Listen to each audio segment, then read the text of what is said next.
Wali Kota Subulus Salam Haji Afan Alfian mencetuskan Kota Subulus Salam menjadi kota pendidikan. Hal tersebut dikatakannya pada saat kunjungan visitasi Rektor UIN Ar-Raniri selaku Koordinator Kopertis Wilayah 5 Aceh di Dayah Janatul Firdaus Subulus Salam, Jumat, tanggal 8 Oktober tahun 2021. Kehadiran Rektor UIN Ar-Raniri Profesor Dr. Warul Walidin SE, AK, MA selaku Koordinator Kopertis Wilayah 5 Aceh di Kota Subulus Salam untuk menandatangani rekomendasi pendirian Sekolah Tinggi Agama Islam Janatul Firdaus sebagai langkah maju bagi perkembangan pendidikan di Kota Subulus Salam. Ada STIT Hamzah Fansyuri dan kemudian ST Janatul Firdaus tentu akan membawa kemajuan pendidikan di Kota Subulus Salam. Hadirnya kampus-kampus di Kota Subulus Salam tentu akan membawa perubahan yang signifikan bagi daerah untuk melahirkan insan cendekia. Pemerintah Kota Subulus Salam sangat mendukung kehadiran ST Janatul Firdaus dan semoga tahun ajaran baru para mahasiswa telah bisa mulai belajar.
Dalam kesempatan tersebut, Rektor Warul Walidin menandatangani rekomendasi pendirian ST Janatul Firdaus di hadapan Wali Kota, pimpinan Dayah Janatul Firdaus, unsur Forkopimda, Kakan Kemenak Kota Subulus Salam.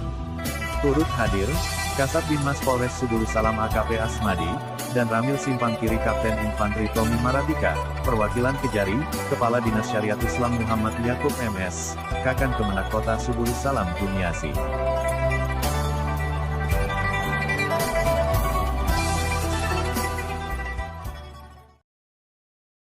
Media Center Dinas Komunikasi dan Informatika Kota Subulus Salam mengabarkan.